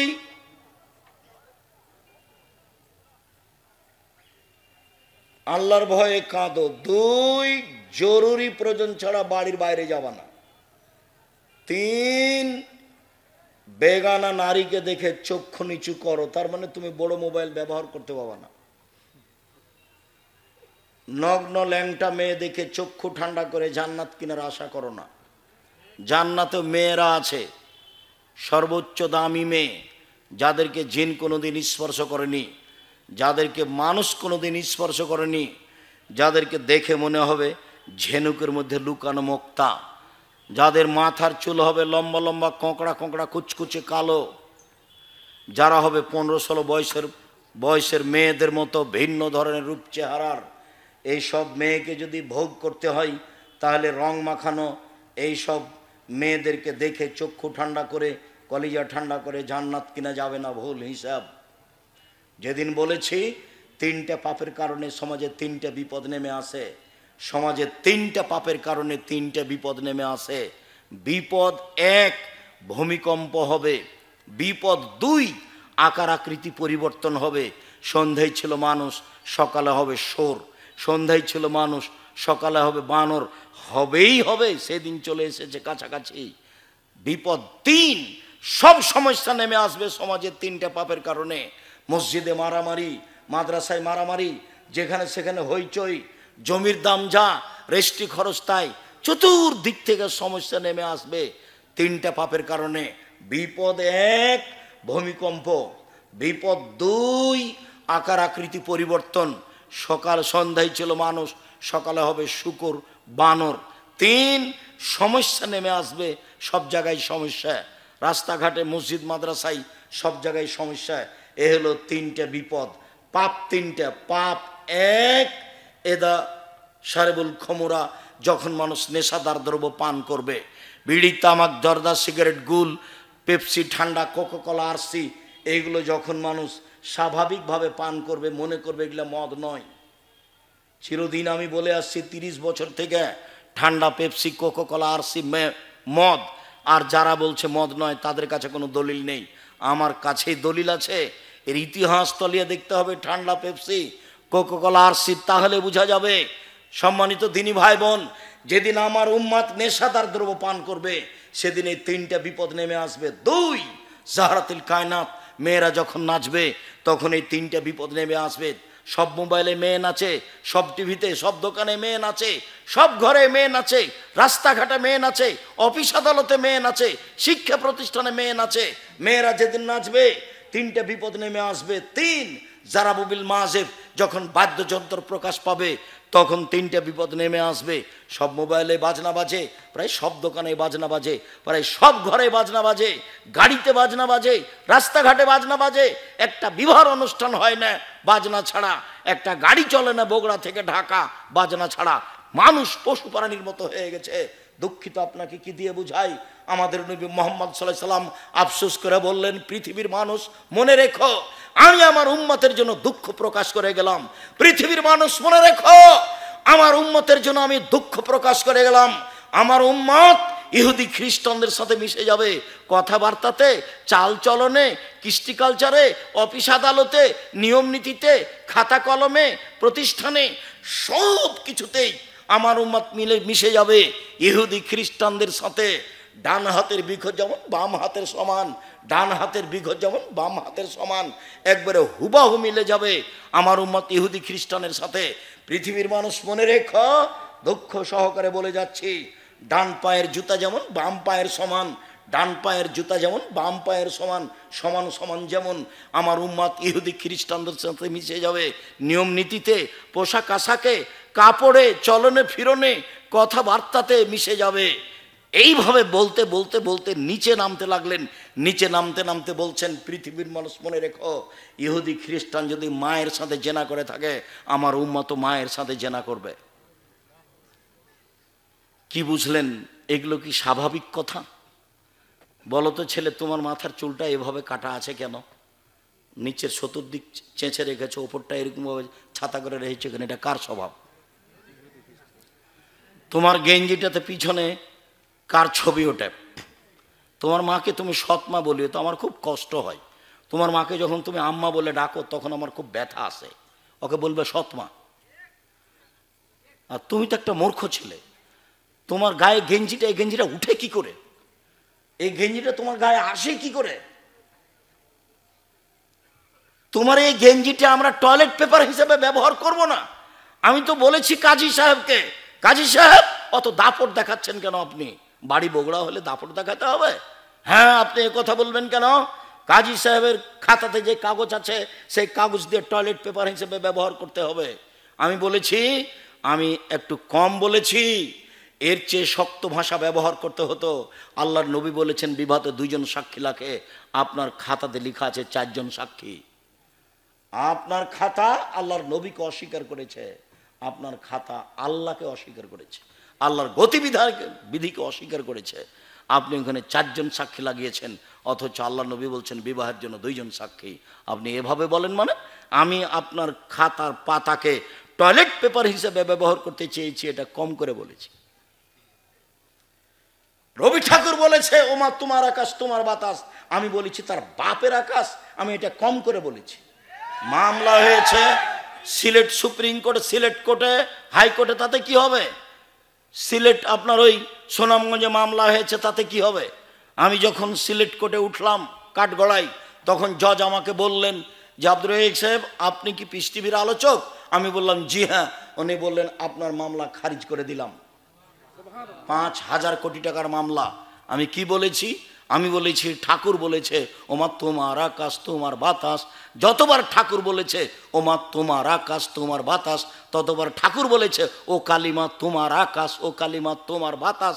আমি বলেছি কালিমার বাপের আকাশ? আকাশ তো আল্লাহ। বাংলার ছেলে মেয়ে পড়ছে, আমার কি করার আছে? আমি তার কোনো নেতৃত্ব দিই না। বাংলার ছেলে মেয়ে পড়ছে, যারা পড়াচ্ছে তারাও পড়াশোনা জানে না, যারা পড়ছে তারাও পড়াশোনা জানে না। আমি তো এই কথা বলেছি যে 1971 সাল থেকে নিয়ে এখন পর্যন্ত বাংলাদেশের এই দেশে কোনো শিক্ষিত মানুষ শিক্ষামন্ত্রী হয়েছে সেটা আমার জানা নাই। শিক্ষিত মানুষ শিক্ষামন্ত্রী হলেই তো সিলেবাস পরিবর্তন হবে, বই পুস্তক পরিবর্তন হবে, বিদ্যার গতিবিধি পরিবর্তন হবে। কলকাতা থেকে একটা পত্রিকা বের হতো, পত্রিকাতে লেখা থাকতো ছাত্র ভালো হওয়ার জন্য শিক্ষক ভালো হওয়া জরুরি। ছাত্র কি পড়বে সেটাই জানে না, যার কারণে একজন মহিলা বই লিখেছে শিক্ষা বনাম জাহেলিয়াত। এই শিক্ষা যারা বই পুস্তক লিখেছে এরা নিজেই জাহেল, পড়াশোনা জানে না। বইয়ের নাম হচ্ছে শিক্ষা বনাম জাহেলিয়াত। দেখেন আজকেও সাথে আছে। বেগম রোকেয়া লিখেছিল কেন অবরোধবাসিনী, পাল্টা বই লেখা হয়েছে কেন হবো অবরোধবাসিনী। আমরা অবরোধবাসিনী নই, আমরা ইচ্ছা মতো হজে যেতে পারি, আমরা ইচ্ছা মতো শ্বশুরবাড়ি যেতে পারি, আমরা ইচ্ছা মতো প্রয়োজনীয় জায়গায় যেতে পারি, আমরা ইচ্ছা মতো পোশাক পরে ডাক্তারের কাছে যেতে পারি। আমরা অবরোধবাসিনী মানে? তুমি ভুল করেছ বেগম রোকেয়া, তুমি জানো না ধর্ম, তোমার বাপ জানে না ধর্ম, তোমার মা জানে না ধর্ম। তুমি জাতির কাছে শিক্ষিতময় হতে পারে সেটা ভিন্ন কথা, তুমি রাসূল সাল্লাল্লাহু আলাইহি সাল্লামের কাছে শিক্ষিতময় নাও। তোমার বইকে আমি পড়িনি, তোমার বইয়ের পড়া আমার খুব ভালো মনে আছে যে বগুড়া স্টেশনে মেয়েরা যাবে বগুড়া থেকে হজ করতে, তো সবাই কথার কথা বগুড়া স্টেশনে ওখানে লেখা নাই, কোন স্টেশন যেন লেখা আছে, তো অনেকগুলি পর্দাশীলা মহিলাকে উপরে চাদর দিয়ে ঢেকে রেখেছে, ট্রেন আসবে তখন উঠবে হজ করতে ঢাকা যাবে। এবার ওই স্টেশনের যে স্টেশন মাস্টার একটু ঘোরাঘুরি করছে, তখন লাথি মেরে দেখছে এগুলো কি গো, কিসের বস্তা গো, এগুলো কিসের বস্তা গো, লাথি মেরে দেখছে। তো মহিলাগুলোর উপরে চাদর দেওয়া আছে, হয়তো ওটাও বসিক বানিয়ে বলেছে ও, তো এখন লাথি মেরে দেখছে। তো পর্দার কি করলো বেগম রোকেয়া, পর্দার কি দেখালো বলেন তো দেখি? অপমান। কি বুঝাতে চাইও? তোমাকে খারাপ লাগেনি, আমাকে খারাপ লেগেছে।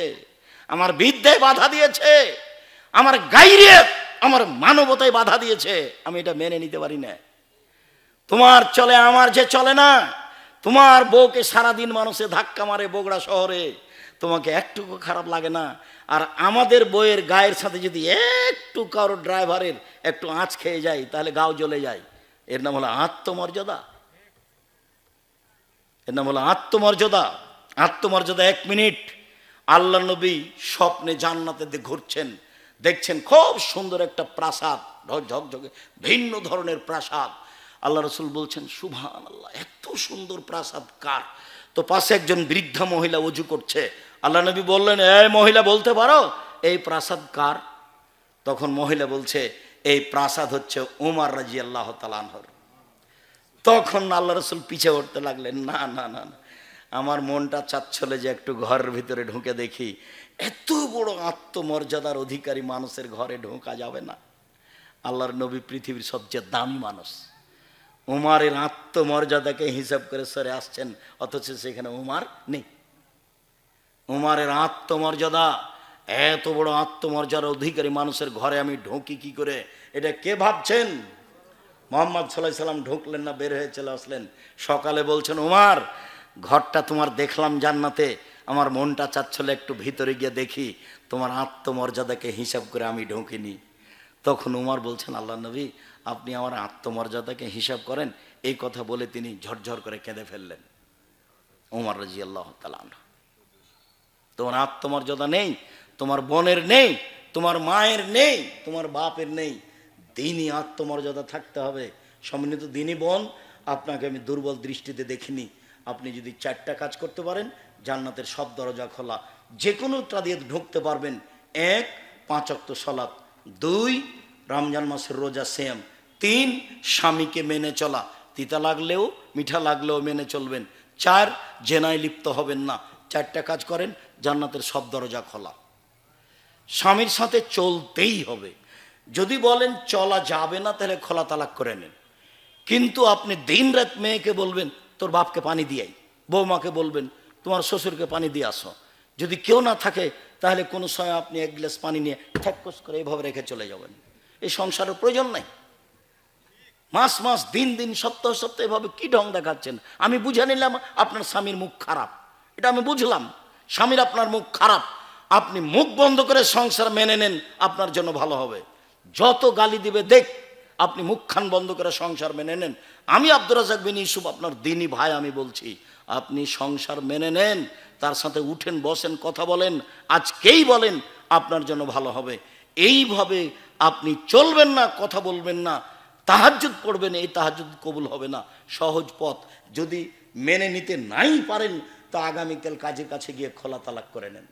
এ ভাইজান আমি থাকতে পারবো না, তার সাথে সংসার করতে রাজি নই, না দাবি নামাও লিখে দিবে, 30 দিন পরে আপনি বিবাহ বসতে পারবেন, কোনো সমস্যা নেই। বিবাহ বসছেন না, আপনি আপনার ছেলেদের নিয়ে থাকেন, কোনো সমস্যা নেই, কিন্তু এইভাবে আপনি থাকতে পাবেন না। এটাই শরীয়ত। আমি আপনাকে আপনার স্বামীকে বলি, পুরুষ নারী উভয়কে বলি যে জীবনে 2টা কাজ করবেন না সংসারে। বুড়ি হয়ে গেছে মানুষ, 7-8টা ছেলেমেয়ের সব বিবাহ হয়ে গেছে, তারপরে বউকে তালাক দিয়েছে স্বামীতে। কতদিন এরকম দেখাচ্ছে, তাই না?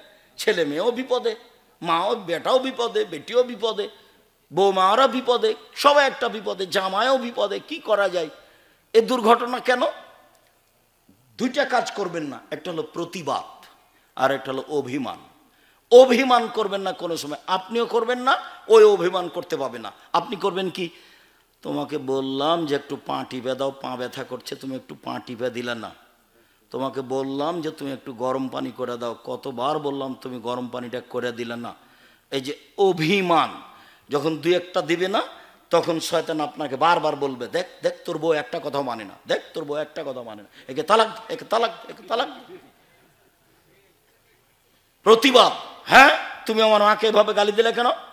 তুমি আমার স্ত্রী হয়ে আমার মাকে গালি দিবা কেন? প্রতিবাদ।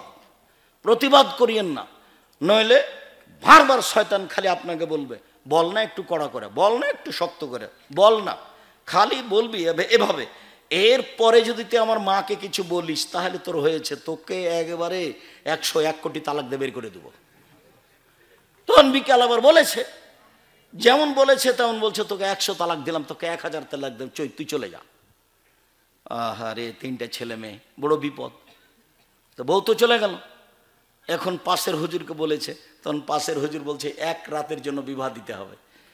ইন্না লিল্লাহ, 1 রাতের জন্য বিবাহ দিতে হবে। কি থেকে কি হয়ে গেল, কি করা যায়? কোনো পথ? কে বলেছে আব্দুর রাজাক সাহেবের কাছে যান, দেখেন কি বলে। তো বলছে যে আপনার তো বউ 1 তালাক হয়েছে, বউ নিয়ে সংসার করেন, কোনো সমস্যা নেই। 90 দিন পার হয়ে গেলে বউ বিচ্ছিন্ন হয়ে যাবে, তখন বিবাহের মাধ্যমে আনতে হবে। এখন বউ আছে, 1 তালাক হয়েছে, সংসার করেন। তখন বলছে আলহামদুলিল্লাহ, জাযাকাল্লাহ খায়ের, বাঁচলাম। মহিলাকে বলছি, কোনো সময় অভিমান করবেন না। তুমি আমাকে একটু স্বপ্নপুরী নিয়ে গেলে না, তুমি আমার জন্য একটা ভালো শাড়ি কিনলে না, খালি যদি এরকম অভিমান করেন, তাহলে একটু পরে শয়তান আপনাকে বলবে, দেখ না তোর স্বামী কোনো কথাই মানে না, তোকে ঈদের দিনে একটা শাড়ি দেয়নি, অমুক দেয়নি, স্বপ্নপুরী নিয়ে একদিন বাজারে নিয়ে যায় না, একদিন বগুড়া শহর দেখাতে নিয়ে যায় না।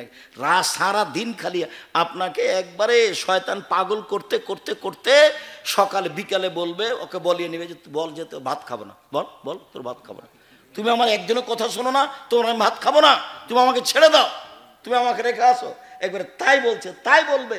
ছেলে মেয়ের সব বিবাহ হয়ে গেছে, নাতি নাতিন হয়ে গেছে, তারপরে সংসার বিচ্ছিন্ন।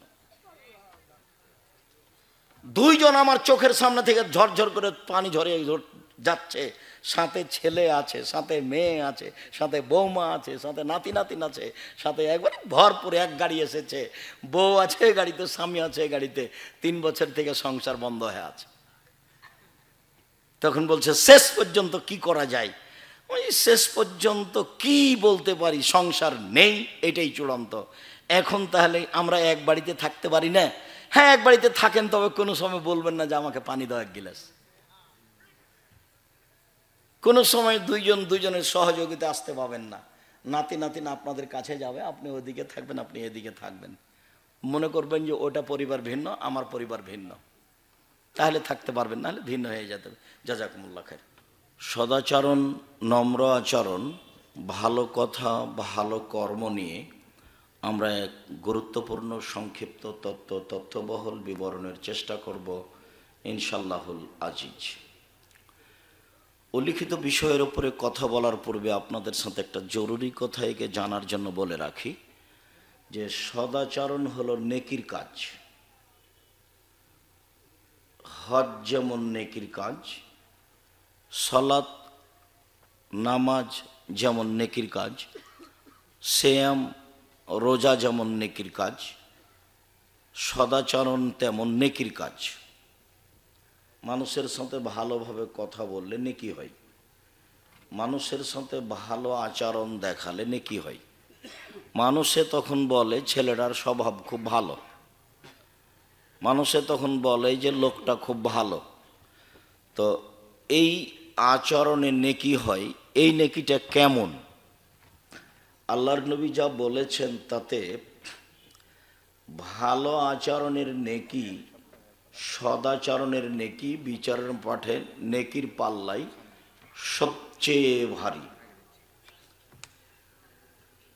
যারা যেখানে আছেন আপনাদের দয়া করে কাজকর্ম বন্ধ করবেন, চলাচল লেনদেন, ক্রয় বিক্রয়, কোনো কাজে আপনি লিপ্ত হবেন না। আপনাকে আমি অন্তর থেকে ভালোবাসি, আর আমি আপনার কাছে নতুন মানুষ নই।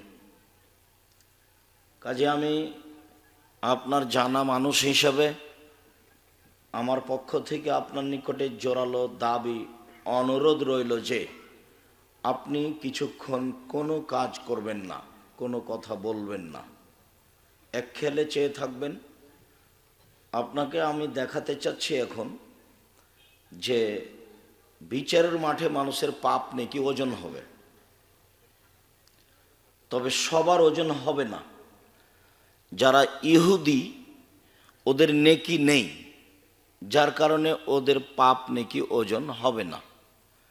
যারা খ্রিস্টান তাদের নেকি নেই, যার কারণে তাদের পাপ নেকি ওজন হবে না। যারা হিন্দু তাদের নেকি নেই, তারাও যদি অসহায় মানুষকে দান খয়রাত করে থাকে, টাকা পয়সা দিয়ে থাকে, তারাও যদি মসজিদ তৈরি করার জন্য টাকা দেয়, সে টাকা নেওয়া যাবে, কিন্তু ওর নেকি ও দুনিয়াতে পাবে, মানে অর্থ সম্পদ, ছেলে মেয়ে ভালো থাকবে। পরকালে তার এটা কিছু হবে না। পরকালে হওয়ার জন্য একটা কালেমার দিক দিয়ে আসতে হবে, সেটা হলো মুখে উচ্চারণ করতে হবে, লা ইলাহা ইল্লাল্লাহ ওয়া আন্না মুহাম্মাদ রাসূলুল্লাহ। আমি সাক্ষ্য দিচ্ছি আল্লাহ ছাড়া কোনো মাবুদ নেই, আমি সাক্ষ্য দিচ্ছি মুহাম্মদ আল্লাহর রাসূল।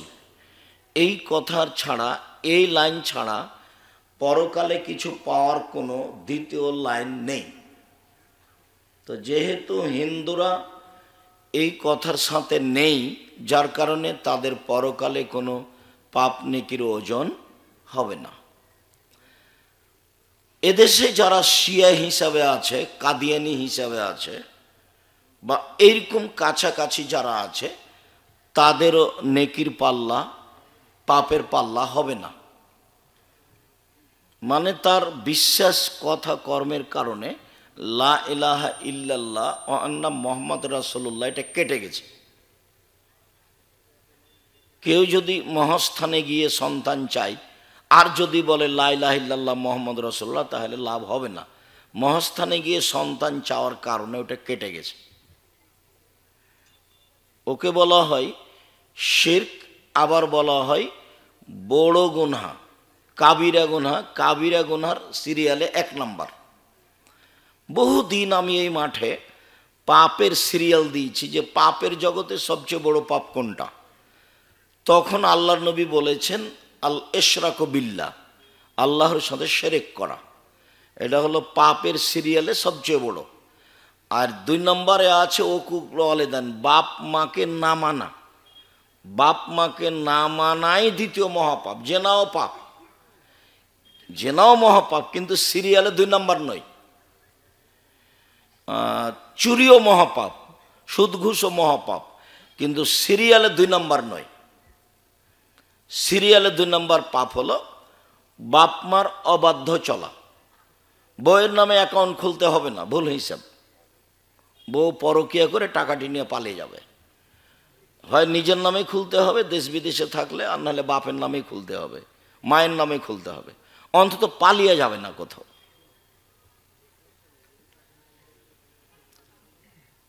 তো তৃতীয় পাপ হিসেবে আল্লাহ রাসূল বলেছেন মিথ্যা সাক্ষী দেওয়া।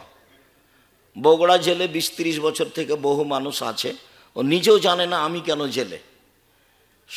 সাক্ষী দিয়েছে এভাবে যে আমি নিজ চোখে দেখেছি তাকে মারতে, অথচ যাকে মারতে দেখেছে বলছে ও সেদিন বগুড়ায় ছিল না। এর নাম মিথ্যা সাক্ষী। তো মিথ্যা সাক্ষী খুব ঘৃণিত কাজ, যার কারণে সিরিয়ালেও 3 নম্বর পাপ বলে আমাদের নবী মুহাম্মদ সাল্লাল্লাহু আলাইহি ওয়াসাল্লাম ঘোষণা দিয়েছেন। তো যেটা বলছিলাম সেটা হলো এই, যারা বড় পাপ, শিরক বড় করে করেছে, তাদেরও পাপ নাকি বিচারের মাঠে ওজন হবে না। তো তাদের জাহান্নামের বিষয়টি কি হবে? তখন আল্লাহ বললেন যে ইউরাফু বিসিমাহিম, তাদের মুখমণ্ডল দেখে তাদের চিনা যাবে।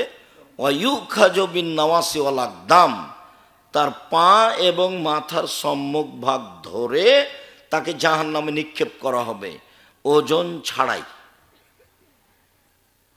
পাপ নেকির ওজন ছাড়াই। তাহলে ইহুদি, খ্রিস্টান, হিন্দু, কাদিয়ানি, শিয়া, এই ধরনের আরও যত আছে যারা কবর সংক্রান্ত পাপ করে ধর্মচ্যুত হয়েছে, এদের ওজন হবে না পাপ নেকি। পাপ নেকি ওজন হবে, এটাই চূড়ান্ত। এই মর্মে একটি আয়াত বলে আমরা আমাদের আলোচনায় থাকি।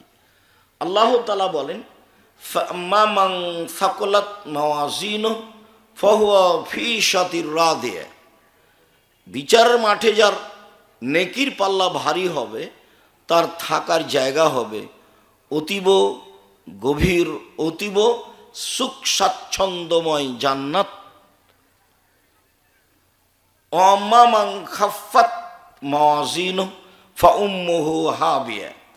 আর যার নেকির পাল্লা হালকা হয়ে যাবে, তার থাকার জায়গা হবে অতীব গভীর গহ্বর জাহান্নাম, হাবিয়া। অমাদ্রাকা মাহিয়া। মুহাম্মদ সাল্লাল্লাহু আলাইহি সাল্লাম, আপনি কি বলতে পারেন হাবিয়া নামক জাহান্নামটি কি? এইটার পরিচয় কি আপনার জানা আছে? এরপরে আল্লাহর রাসূল বলছে, আল্লাহ তাআলা বলছেন, নারুন হামিয়া, তা হচ্ছে জ্বলন্ত উত্তপ্ত আগুন। নেকির পাল্লা যদি হালকা হয়ে যায়, তাহলে থাকার জায়গা হলো হাবিয়া। আর যদি নেকির পাল্লা ভারী হয়ে যায়, তাহলে থাকার জায়গা হলো জান্নাতুল মাওয়া। অত্র আয়াতে বোঝা যায় যে মানুষের পাপ নেকি ওজন হবে। তাহলে এবার আমরা আমাদের আলোচনায় ফিরে যাই। আজকের আলোচনার সূচনাতে বলতে চাচ্ছি যে সালাত আদায় করলে নেকি হয়, তবে দাঁড়ি পাল্লাই এ নেকি সবচেয়ে ভারী নয়। যদিও সালাত এমন একটা ইবাদত যে সালাত যদি না আদায় করে মানুষ, তাহলে অন্য ইবাদত কাটা যাবে, বাদ পড়ে যাবে। আউয়ালু মা ইসআলু বিহি আল আবদু ইয়াউমাল কিয়ামাহ সালাহ। আল্লাহ নবী বলছেন যে বিচারের মাঠে মানুষকে প্রথম যেটা জিজ্ঞাসা করা হবে সেটা হলো সালাত, নামাজ। ফাইন সালাহাত সালাহু সাইর আমালিহি। যদি তার সালাত টিকে যায়, সালাত আছে বলে প্রমাণ হয়ে যায়, তাহলে কবেলা সাইর আমালিহি, তার সব আমল কবুল করা হবে। বাস, ভালো। অইন রুদ্দাত আলাইহি সালাতুহু, আর যদি সালাত তার উপরে প্রত্যাখ্যান করা হয়, সালাত নেই, এটা যদি ঘোষণা হয়, তাহলে রুদ্দা আলাইহি সাইর আলমাহি, তার কোনো আমল নেই, সব বাতিল। সালাত এমন একটা ইবাদত যার উপরে নির্ভর করে অন্যান্য ইবাদত। সালাত এমন একটা ইবাদত যার উপরে নির্ভর করে অন্যান্য ইবাদত। এর পরেও সালাতের যে নেকি আছে, এইটা নেকির পাল্লায় সবচেয়ে ভারী নেকি নয়। নেকির পাল্লায় সবচেয়ে যেটা ভারী নেকি, সেটা হলো ভালো আচরণের নেকি। ইবাদতের জগতে সবচেয়ে দামি ইবাদত হলো সিয়াম, যার বিনিময় নেকি নয়, বরং তার বিনিময় হলো জান্নাত।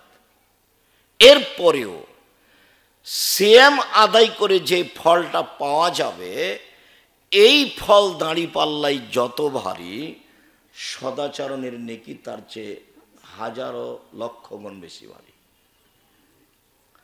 তাসবিহ তাহলিল জিকির আজকার করলে নেকি হয়। আল্লাহর নবী বলছেন, মানুষ যদি মুখে বলে সুবহানাল্লাহ, তারপরে বলে আলহামদুলিল্লাহ, তাহলে আসমান জমিনের ফাঁকাটা নেকি দিয়ে পূর্ণ হয়। তো সুবহানাল্লাহ আলহামদুলিল্লাহ নেকির একটা ওজন আছে, মানে ওজন হবে, দাঁড়িপাল্লায় উঠবে।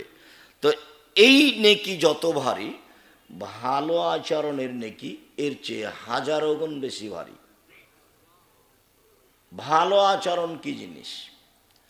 আল্লাহ নবী বলেছেন, হজ করলে লোকটা হয়ে যায় সেই দিনের মতো যেদিন তার মাতাকে জন্ম দিয়েছে, মানে নিষ্পাপ হয়ে যায়। তার মানে হজের নেকি অনেক। তো হজের নেকি দাঁড়িপাল্লায় যত ভারী, সদাচরণের নেকি দাঁড়িপাল্লায় তার চেয়ে অনেক অনেক অনেক বেশি ভারী। ভারীর প্রমাণে একটা হাদিস পেশ করে আমরা আয়াতে যাব, তাহলে আমাদের উপস্থিত বোঝাটা সহজ হবে।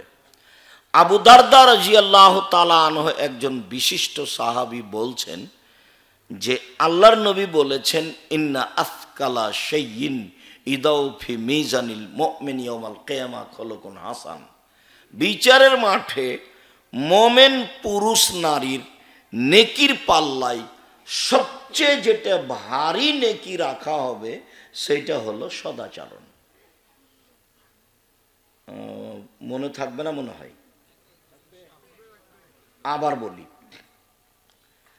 আল্লাহর নবী বললেন যে বিচারের মাঠে মোমেন পুরুষ নারীর নেকির পাল্লা, একটা হলো পাপের পাল্লা আর একটা হলো নেকির পাল্লা, পুণ্যের পাল্লা। তো পুণ্যের পাল্লাতে যেটা সবচেয়ে ভারী নেকি রাখা হবে সেইটা হলো মানুষ যে মানুষের সাথে ভালো আচরণ করে এতে যে নেকি পায় সে নেকিটার ওজন হবে সবচেয়ে ভারী। এ কথা মুহাম্মদ সাল্লাল্লাহু আলাইহি সাল্লাম বলেন। ভারী উল্লেখ করতে গিয়ে তিনি 10-5 ভারী বলেননি, হাজারো লাখ গুণ বেশি ভারী। মানে ওই শব্দটাকে বলে ইসিম তাবজিল, যেটা আপনারা বুঝতে পারবেন না। এইভাবে দেয়, এটা মিস করে খাওয়ার উপযুক্ত পানি দিতে হয়। কি তোমরা কি বোঝো না নাকি? বলছিলাম যে আমরা একটা হাদিস পেশ করলাম যা রাসূল সাল্লাল্লাহু আলাইহি সাল্লাম বলেছেন যে নেকির পাল্লায় মোমেন পুরুষ নারীর সবচেয়ে ভারী নেকি হলো সদাচরণের নেকি। তো সদাচরণ কি জিনিস? ভালো কথার নাম সদাচরণ, ভালো কর্মের নাম সদাচরণ। লোকে বলে লোকটার স্বভাব ভালো, এই যে ভালো আচরণ। লোকে বলে যে লোকটার চালচলন ভালো, এভাবে বলে না মানুষে? তো এটাই হলো নেকির কাজ, এটাই। এখানে আর একটা কথা বলে আমরা আমাদের আলোচনায় ধারাবাহিকভাবে আগাই। নেকির পাল্লায় সবচেয়ে ভারী নেকি নয়, তবে ভারী নেকির আর একটা আমল আছে, সেইটা হলো আবু হুরায়রা রাদিয়াল্লাহু তাআলা আনহু বলেন, রাসূল সাল্লাল্লাহু আলাইহি সাল্লাম বলেছেন, কালেমাতানে, দুইটি বাক্য, ইবাদতের দুইটা বাক্য, খাফিফাতানে আলাল লিসানে, মুখে উচ্চারণে হালকা। ওটা কিন্তু ইবাদত, মানে পড়তেই হালকা, আবার পড়ার জন্য অজু লাগে না। একটা ইবাদত করতে অজু লাগে, করতেই হবে। বলেন তো সে ইবাদতটা কি? সালাত, নামাজ, সালাত। ও আপনি অজু ছাড়া করতে পারবেন না। আর একটা ইবাদত আছে, ওটা খুব দামি ইবাদত, কিন্তু অজু লাগে না। কি সেটা? হজ। হজ দামি ইবাদত, হজ নয়, দামি ইবাদত। সেম রোজা, সেম। আর আরেকটা ইবাদত আছে তাতে টাকা খরচ হয়। বলেন তো সেটা কি? সেটা হলো হজ। ইবাদত করতে টাকা লাগে, আজীব ইবাদত। ইবাদত করতে টাকা লাগে।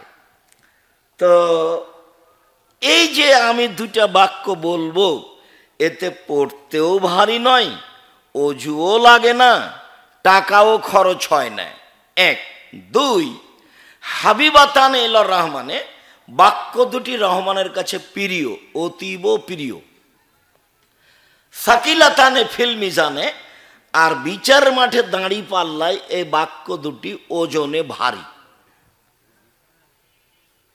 সেটা হলো সুবহানাল্লাহি ওয়া বিহামদিহি সুবহানাল্লাহিল আযীম। কোনো বার নেই, যার যা মনে লাগে, যে যেমন পারে সে তেমন বলে নিবে। বলছে যে ফাঁকা পেয়েছিল, কেউ দেখেনি, জিনিস যা পেয়েছে একবারে ব্যাগ ভর্তি করে নিয়েছে। তো ফাঁকা পেয়েছেন, আপনি ব্যাগ ভর্তি করে নেন। সেটা কি? সুবহানাল্লাহি ওয়া বিহামদিহি সুবহানাল্লাহিল আযীম। কেউ যে সহজে ব্যাগ ভর্তি করতে চায় না এ কথা ঠিক নয়। কেউ ব্যাগ ভর্তি করতে চায় না এ কথা ঠিক নয়। বহু মানুষ করছে, আমি আর আপনি ফাঁকে আছি। বহু মানুষ পৃথিবীতে করছে, আমি আর আপনি ফাঁকে আছি। আমি করি নাই সেজন্য পৃথিবীতে কেউ করে না, এই হিসাব ভুল। এই কথাটা আবার বলেনি, সেইটা হলো এই যে নেকির পাল্লাই ভারী হিসেবে আর একটা ইবাদত আসবে নেকির পাল্লাতে, সেই ইবাদতটা হলো সুবহানাল্লাহ ওয়া বিহামদিহি সুবহানাল্লাহিল আযীম। এটা ইবাদত, ভারী নেকির ইবাদত। এবার আমরা কোরআন মাজিদ থেকে দেখাই সদাচরণের কথা। আল্লাহ তাআলা বলেন, ইদফা বিল্লাতি হিয়া আহসান ফাইদাল্লাযী বাইনাকা ওয়া বাইনাহু আদাওয়া কান্নাহু ওয়ালিয়ুন হামিম। মুহাম্মদ সাল্লাল্লাহু আলাইহি সাল্লাম মানুষের সাথে চলতে ফিরতে আপনি যখন প্রতি উত্তর দিবেন তখন আপনারটা তার চেয়ে ভালো হতে হবে, এটা আদেশ।